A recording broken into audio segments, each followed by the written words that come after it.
What's good, y'all? It's your guy Nate, and welcome back to the ForTheWxnners channel. Now we are on episode 2 of the 100 to 100K vlog. Episode 2. Now, if you're new to this channel, or if you're new to this content series, this series is all about me building a 6-figure business with only $100. So this is what this content series is about. And for the people who have been watching so far, thank you and welcome back to another episode. Now, before we start, I would like to ask y'all to please subscribe, turn on your notifications, so every time I release a new video, you'll be the first one to watch and you'll be ahead of the game. So go ahead and comment, subscribe, put your notifications on. Yeah, now let's get busy. So in this video, okay, you may be surprised, but I'm telling you about how I'm switching the business that I was originally doing with this vlog. So as you all know, I was building a social media agency first. That was the first business that I was going to build with this vlog. But now, after going about it and going through a few clients, I realized that I don't want to build that type of business. Like, I'm just not interested. It just really turns me off. So in this video, I'm going to give you the story behind how I came to this point of wanting to switch the business that I'm doing with this vlog. And then I'm going to tell you which business that I'm actually going to do next. And you will be surprised. So I'm going to give you a little behind the scenes footage and a breakdown, a little story of how this whole thing of me switching from the social media agency to another business even came about. So let's get into the video. So as you all know, I haven't released a video in probably like 2 weeks now. This has been for a reason. So I started building the agency that I was doing before. So for those people who don't know, I was going to build a social media marketing agency with the $100, right? So I started building it. I even had like 1 or 2 clients too. And while I was building it, I figured out I did not want to do that shit. So there's 3 reasons why I do not want to build a social media marketing agency. So number 1 was because freedom of location. And I remember in the episode before this, when I talked about who I wanted to be, right? And I really got locked in on my goals and who I wanted to be, on, you know, how I envisioned my life and my business to be. And one of the things that I mentioned was freedom of location. I don't want to be stuck in one location. Like, I want to be able to work from anywhere. You know what I'm saying? Pretty much. Like, I want a remote team and be able to really work from anywhere. If I want to go to Vegas for 2 years, I can go to Vegas for 2 years and work. If I want to go to Europe, I can go to Europe for years and work. You know what I'm saying? But this wasn't really possible with this type of business, with a social media agency, because I feel like in order for you to really get good content with a business, you have to be in there, like you work there, kind of like that's my strategy to it. Like, you have to really be in there with the business, recording, documenting, and a lot of different stuff, right? And I mean, of course you can do a social media agency where you're not there and you make posts on your end and send them over, but it's just not the same. It doesn't feel like, you don't get that feeling of the business, if you know what I mean. Like, if you got a pizza shop, you want to be able to see the person in there making pizza, you know what I'm saying, and be behind the scenes and, you know, all of that good stuff, and not have to have them send you content, you know what I'm saying? Like, but with this, I literally had to be in there, you know what I'm saying? And also, in order to remain cost effective, like documenting, like Gary Vee say, documenting versus creating. If you all know who Gary Vee is, like, if you're constantly always creating, that'll cost a lot more money than if you can just document 15 videos and create 15 videos instead of creating a whole 30 videos. You know what I'm saying? If that makes sense. So it was just like, you had to constantly be in there, and then it wasn't cost effective. You know what I'm saying? It wouldn't be cost effective if I wasn't all the way in there. So how I figured this out was, first and foremost, I had to get my first client. So after I got everything together with the agency, boom, boom, boom, the first thing that I did was I went to my contact list. So, and this is the reason why I say, like, your contact list is one of your most valuable assets, because you'll never not have business and you'll never not have a job if you have a great contact list.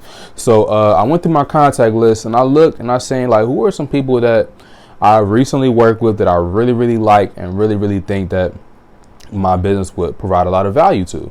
So I run across a lady named Linda, right? She's out in the Hamptons, a lady named Linda.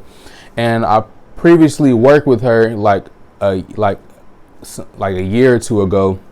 And when I first moved to New York, she was like one of the first people that gave me a shot and like did business with me. So I've always had like a very, very, very good relationship with this lady. She was amazing. So she had a fitness studio, and as you can see here, I got a little clip of me like when I first met her. I was working out in her studio and whatever. But here's a little clip here.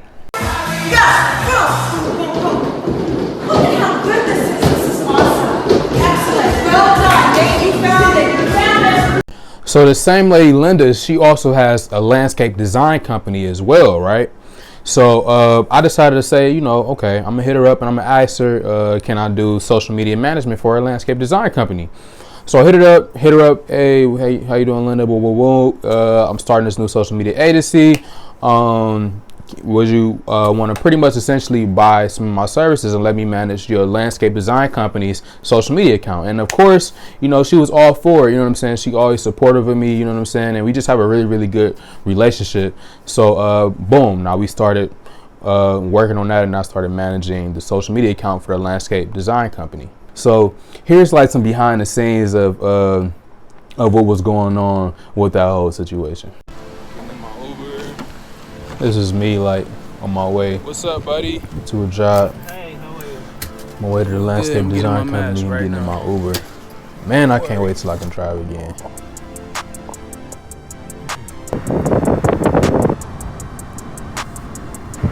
A little side view, the scenery. This is like in the Hamptons, like Calvin Klein and all these people stay out here. This is me going on to the property right now.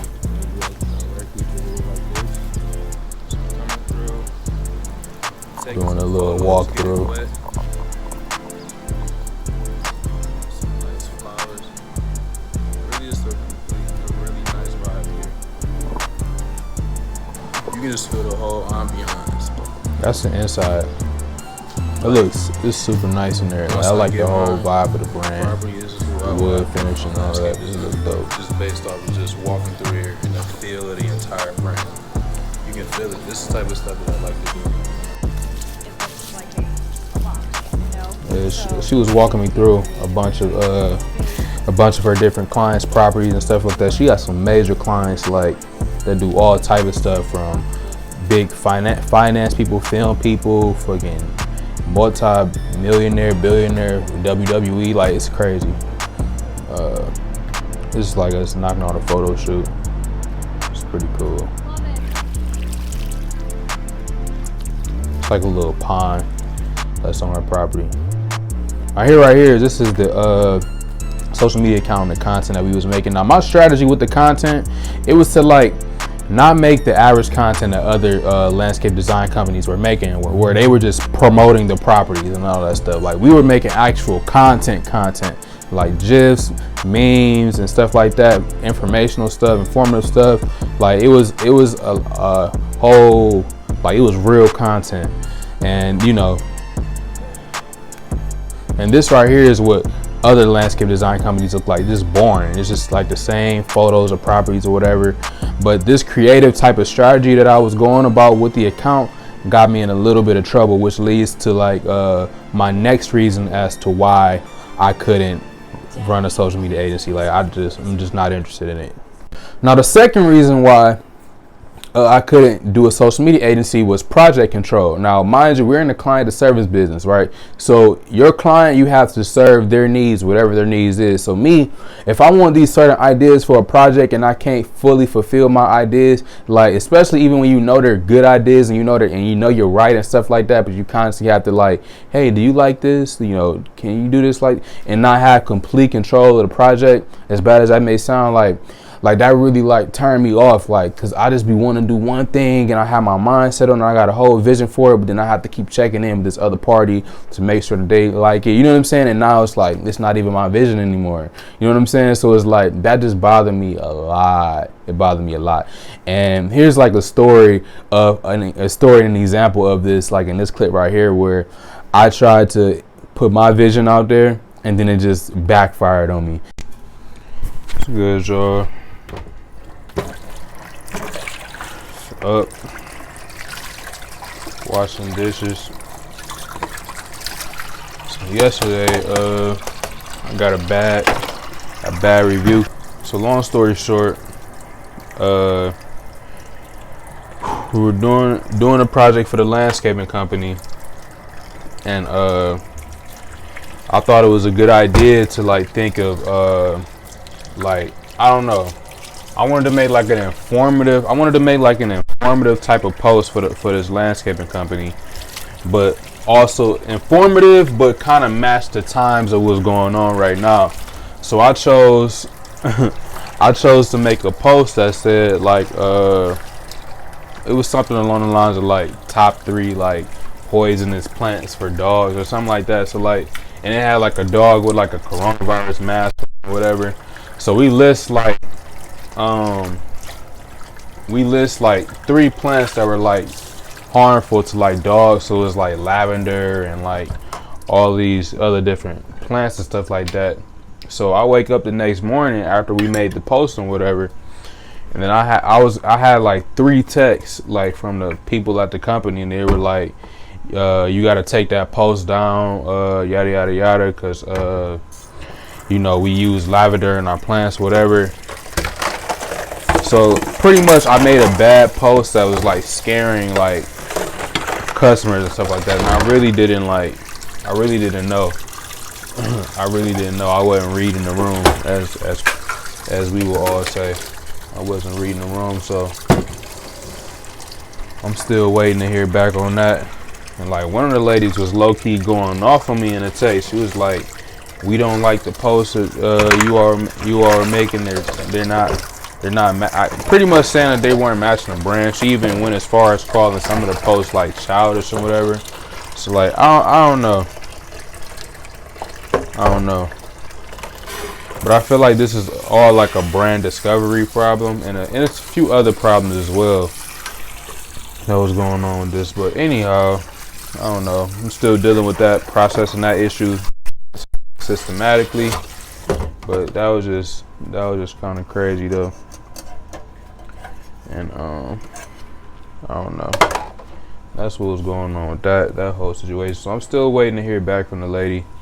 So although I messed up on a portion of me talking about those plants, and they sold those plants, that right there was an example of how my vision, I couldn't fully fulfill my vision for a project. I had to like kind of still check in with the client, you know what I'm saying? And that's hard for me, because when I have my vision, I want to just do it without any outside influence, you know what I mean? So like that was an example of that. And then also like for future postings, like their company wanted like more simple stuff, you know what I mean?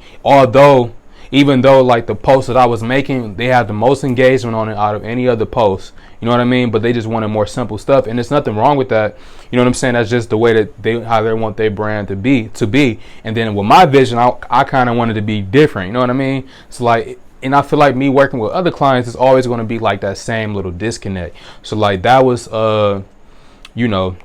that was number 2, like the second reason why I could not do a social media marketing agency. So the last reason why is because the profit just isn't worth the headache and the hassle. Like, it's too much work for the amount of profit that you can make, or the amount of money the market is willing to pay you. Like, you constantly need people to scale. Like, you constantly, like, your product is your people. Like, your product is literally your people, and you constantly need more people to scale, and you're constantly managing people. You know what I'm saying? Like, it's hard. It's really hard to explain. So like, say like with with the marketplace business I was doing, I was more so just getting people. My product was still my people, but I was getting my people, and all I had to do was facilitate a transaction. So all of my management was in my tech. And all I was doing was just facilitating the transaction. I wasn't looking over a project, checking in with a client. No, I wasn't that in depth and involved, you know what I'm saying, with the project.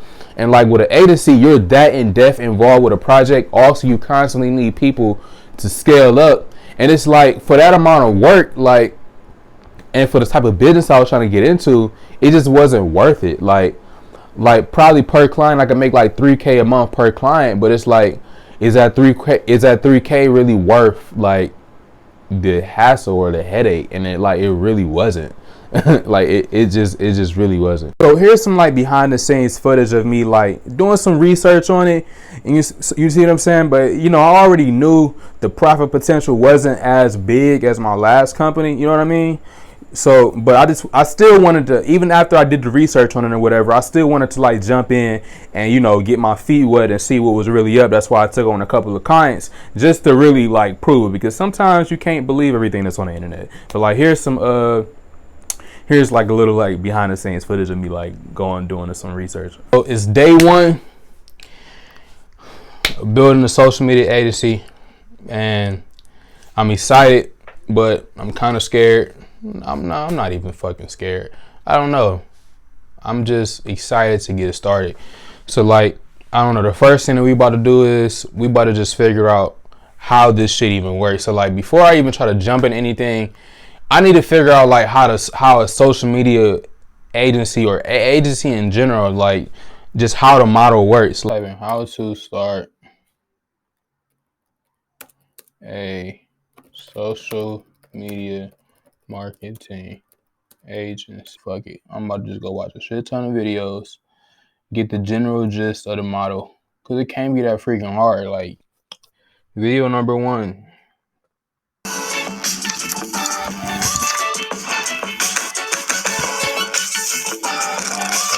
That intro is so generic. It sounds generic as hell.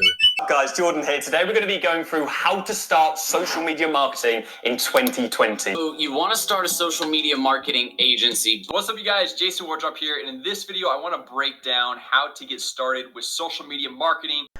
And I'm not even gonna lie to y'all. you can pretty much just build out what their Facebook ad is going to look like for their business. They pretty much all saying the same thing, like, and they all got some type of course to sell you at the end of every video. So that right there is like a little behind the scenes, and the last pretty much portion of the reason as to why I do not want to run a social media marketing agency anymore. So now on to the business that I'm going to be going to now, or going back to say the least. Now let's go. Now what I'm going to do is, number one, I'm going back to the original business that I had before, the marketplace, and there's just reasons behind why I want to do it. Number one, it matches just who I am as a person. I'm pretty much a plug to a lot of people, and like just being a marketplace, I can just naturally be a plug, because that's honestly what a marketplace is. A marketplace is when people come to either meet a seller or a buyer. So like a marketplace is eBay, Airbnb, Fiverr, you know what I'm saying, Upwork. Those are all marketplaces, and that's honestly just a person who knows a bunch of people, and then people who want to buy something come and say, hey, you know a person who has a condo for rent, and then Airbnb says, yeah, I know a person, and then they give them a person. Or, you know, Fiverr, hey, you know a person that makes a website. Fiverr says, yeah, I got about 5 people right here that make websites, and all they do is just facilitate the transaction like a big ass middleman, a big ass plug. And I mean, that's honestly, you know, who I am. So another reason why I wanted to do this is because it matches who I want to be as like a content creator, influencer. You know what I'm saying? So I feel like influencers and content creators are natural marketplaces. Like, people come to them to find the best of something. You know what I'm saying? And the only way that like content creators and influencers know how to really monetize that is through, like, you know, being affiliates or brand deals or something like that, unless they just start a completely different business. But like with having a marketplace and being a content creator, you're just able to facilitate the transaction while taking a bigger cut and pretty much owning your own customer. Like when you're doing affiliates, you're just putting out a link and they own that customer. But when you have a marketplace, you own your own customer, and now you're put in a position of power where anything you talk about, you can really monetize. So if you're talking about the best makeup products and whatever, you find a bunch of you find a bunch of makeup brands, partner with them, bring them onto your marketplace, and then you control the commission rate. You know what I'm saying? And all you're doing is just you're just pretty much doing what you're already doing. You know what I'm saying? As a content creator and an influencer. So like me, I just want to go back to having my marketplace, but I'm going to be doing things a little differently though this time, and I'm not going to break all of that down in this video, but I'm just doing a lot of things way differently and doing it in a way that actually makes me happy. And that's honestly just different in the way other marketplaces operate. But like I said, I don't have a lot of time to explain all of that and my strategy and stuff like that in this video. But that's ultimately what this whole thing is about. Like, I tested out the social media marketing agency. That's not what I really want to do. And I want to go back to doing my original business, which was a marketplace where I was succeeding at, but I wasn't really happy in. And I want to tweak this thing and tweak my model to a point where it matches who I want to be, like how I was talking about in the episode prior to this, and also in a way that, you know, makes me money, and also in a way that's different from other marketplaces out there. So like that's the whole gist of this video. So in the next video, I'm going to really break down strategy and, you know, go into a lot of other different things. But I just wanted to come and you know, share this video with y'all and let y'all know what's going on, and let y'all know what's going on with this transition. And you know, yeah, you know, that's pretty much that. So hopefully y'all enjoyed this video. Y'all enjoyed my behind the scenes and all of my rambling and talking and all of that different stuff. And if you enjoyed this video, please like. Also, you know, feel free to give me a mention on social media if you like this video: Twitter, Instagram, TikTok, wherever. I'm everywhere. And that's about it. So until next time, I will see you all. Peace.